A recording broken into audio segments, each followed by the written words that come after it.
Hey, Michelle. Hey, we're here again. Oh, man, it's good to see you. It is wonderful seeing you, and we're here. And you're cooking up something today. Yes, I am. Tell me what you're doing. I'm going to make an apple pie. An apple pie. You know I love some apple pie. Listen, I hope you like apple pie because this is a delicious one. Well, you know, I know it's going to be delicious. Yeah. I know it's going to be delicious, and I don't know nothing about all the stuff that you have here, but go ahead and tell me, you know, Okay. what are we doing? Okay, so yeah, I'm going to start by making all-purpose flour. Oh, you got a scale. Today I have a scale. Okay, all right. If you don't have a scale, you can use a cup measure. Okay, which all is right. what you see me doing here. All right, now. And it's about 2.5 cups of all-purpose flour. Ooh, wow. Okay. That's a lot of flour. Now, is it any kind of flour, or are you just using a regular, can you use any kind of flour? Or? You know what? If you really, our moms used whatever flour they had. That's what I know. That's why I was asking the question. Yeah, whatever flour they had, they used. Okay. So you would like to have an all-purpose flour. Okay. You know what I mean? If you can, you definitely don't want to use self-rising flour because that has other additives in it, and so you end up with a product that you do not recognize. Okay. Okay. So. Yeah. Okay. So next, after we have added the shortening and it resembles sand, can you see that, Michelle? Yeah, it does look like sand. Yep. Now I'm going to add the Salted butter. The salted butter. Okay, all that butter? Yes, this is approximately 2 1/4 sticks of very cold butter. We want to keep the ingredients as cold as possible because it will ensure a flaky product. Okay. And then we're going to pulse this again until it becomes like, you know, coarse crumbs the size of a pea. And you want to be now. And that's basically what you want to do with this. All right. Okay. Can you see that? Yeah, it looks like it's no coarse. And it's heavy too. Yes, it is heavy. It has the shortening and it has the butter. Okay, and the flour. So you're gonna get a flaky product, but it's also gonna have a nice flavor to it. Okay. Okay. Now, Michelle, I'm gonna put the mixed crust in there. Without the blade. Without the blade. I wasn't going to say nothing about that blade. We don't want that. That would be something that I would do. Yeah. Yeah, okay. I don't think you're that bad. No, I am. I really am. Okay, next I'm going to add some ice cold water, and I'm going to distribute this as evenly as I can, you know, over the dough. So I'm going to add about maybe 3-4 tablespoons of ice cold water. Ice cold? Yes. Okay. Wow. Now. See. I counted 3 tablespoons. Okay. That's what. I wasn't really counting. I was on the ice cold because, you know, I would have went to the sink and poured me some water out the sink, and it would have been okay. It wouldn't have been ice cold. It wouldn't. You know. Yes, it makes a difference because the colder you keep everything, the better it is for the dough because basically when it bakes, you want to keep the flour separate from the fat that you have in here, and by keeping everything cold, you know, it protects those layers. Oh, I never knew that. Yeah. I never knew that at all. Wow. Okay, and now what I'm doing is I'm just pushing this in together. Okay. Wow. And it's coming together too. Yes. And you can see that now, and that's basically where you want to stop right there. You mix it more, and then it's just going to become warm and moist, and then you have something that you don't want. Okay? So now what I'm going to do is I'm going to divide this into 2 equal portions, and I'm going to put it back in the refrigerator for it to continue to hold together. Now, how long does it have to stay in the refrigerator? I would say about 30 minutes, 30 to 40 minutes. Okay. Okay, and then I'm going to roll it out and take it from there. Okay, all right. That sounds like now the pie dough has been in the refrigerator for about 30 minutes. Okay. And I'm going to roll it out. Okay. So I like doing that. Oh, you? Okay. I have one for you too. Okay. Okay, there's another one in there. I always like to do that when my mother used to make apple pies and stuff. Yeah. And I'd ask her, can I roll? But we didn't have a, well, I won't say that. But anyway, y'all know we didn't have the rolling pins, so we would, use the glasses and then roll it right on out. Yes. Listen, we had to improvise. Yeah, we had to improvise sometime, So the thing about this is that you really don't want to have your surface floured take that mind. You too did much. have a roller pin. You're in trouble. I know. I didn't have the rolling pin. She had one. Right. But, okay, so go ahead. Okay. So this has been shaped into approximately a 5-inch disc, but I'm still going to press it out. Okay. Because whatever I can do here, I want to do. As far as okay. At the same time, we don't want to heat it up too much with our hands. Nice and chilled, and I'm going to lightly flour this rolling pin. Okay, and I'm going to go from the center out in all directions.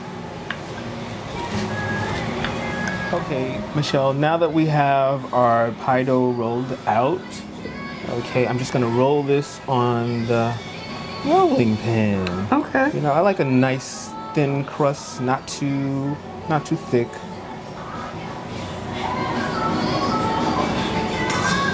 Okay, we have our pie pan every already. time I do that, I always rip the How did you do that and not rip that down? Exactly, you just roll it right onto your pan the way I just did. Okay. All right, and let's just make sure. If you can hold, no, you don't. No, you don't want me to hold it because I'll rip it up. Because I always do. The runaway pie crust. Okay, now we're just gonna fit that in there. Be careful not to. I have my scissors ready, and I'm gonna leave about an inch overhang on the pie crust, and I'm gonna cut this off. Oh, so you actually cut it with the scissors? I actually cut it with the scissors, yes. See, I usually rip it off, so I guess that's why you the chef.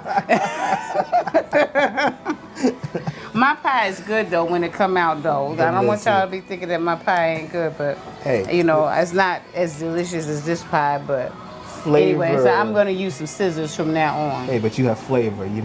You got that flavor. So I'm gonna use the scissors. Because there's a lot of times something will be pretty to look at, and then you taste it. Oh my God, and, I can't stand that. It's like when I get something to eat and then I bite into it, it looks so good, and then you bite into it and it just tastes like nothing. Yep.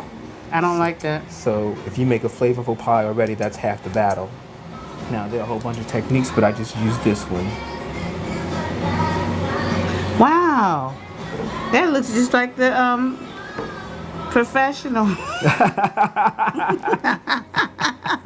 We try to be professional here. Wow, look at that. We try to have a certain level of professionalism. It doesn't always work out that way. That looks just like the one I buy from the frozen food section, with the crust around it, but with the fancy little design that they have there. See, well now you know how you can do it to simulate that one. Wow. And now it's ready. Now I'm going to put it back in the refrigerator to refrigerate for 30 minutes, 30 to 40 minutes. 30 to 40 minutes? 30 to 40 minutes. Okay.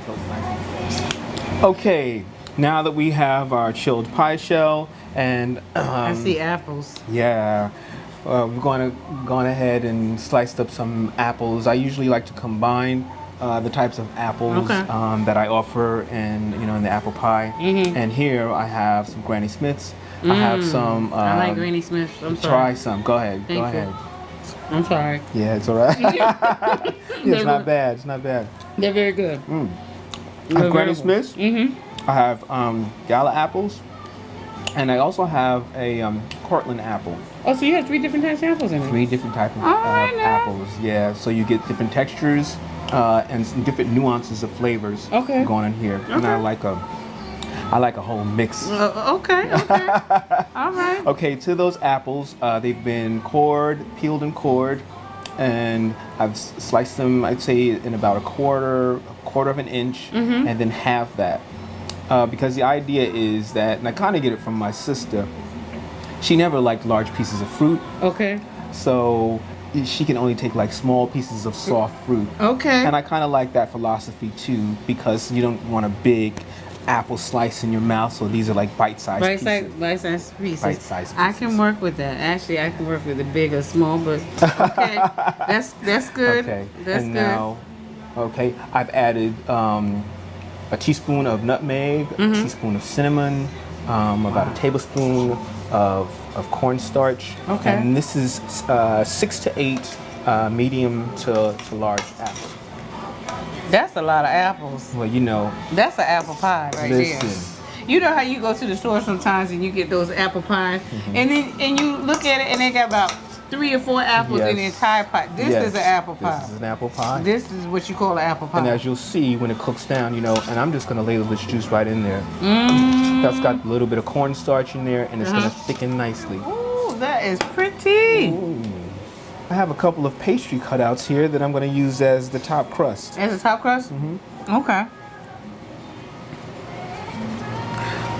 Now this is still very delicate, so we're gonna just put one leaf on the very top. Okay. Oh yeah, and we forgot to tell them about the sugar, right? Oh yes. Right. Okay. Also added to the apples was is 3/4 of a cup of granulated sugar. All right now. Now you made those leaves? Yes, it's the same Those crust. are very pretty. I'm glad you like them. Yeah, this is the same crust that we had for the it's the same crust as the bottom crust. Okay. And you know, we just had a template of a leaf template that we fashioned. Wow. And we made these little leaf cutouts. I'm gonna just brush this with an egg wash, which is 1 whole egg, 1 whole egg, and about a teaspoon of water. Okay. This is gonna give it a nice. Now what gloss. does that do? This is gonna give it a nice gloss, a nice shine. Oh, okay. As it So that's what cooks. makes the when you buy them in the store and they shining like that. I never knew that. Exactly. Little egg wash. Okay. Yeah. Wow. Wow. When you look at that, is a apple. Wow. See, you can see all the pastry leaf cutouts. Yeah. And it just makes a nice presentation for an apple It is pie. beautiful. And it smells wonderful. Listen, we're gonna have a chance to taste this. What you want to do though is you want to let it rest. You know, if you can, at least for 40 minutes to an hour. 40 minutes away. Right, but if you're really, you know. 40 minutes to an hour, you gotta be kidding me. Listen, did we ever wait the way the book said for us to wait? People, it's not happening today. Okay, you can wait 40 minutes, okay, but we gonna cut this. We gonna cut this. Well, this has been real. This has been really nice. I mean, I learned about making apple pies and stuff that I didn't know before. I don't know if I can do it just like you did it, but I know some of the tricks of the trade. I'm sure you can put forth a very good effort and at least come close to it, or if not even better. Well, I can't wait to see what you're going to show me next. Well, I guess that's for the next show. All right now. All right. Thanks for the show. Okay, thanks.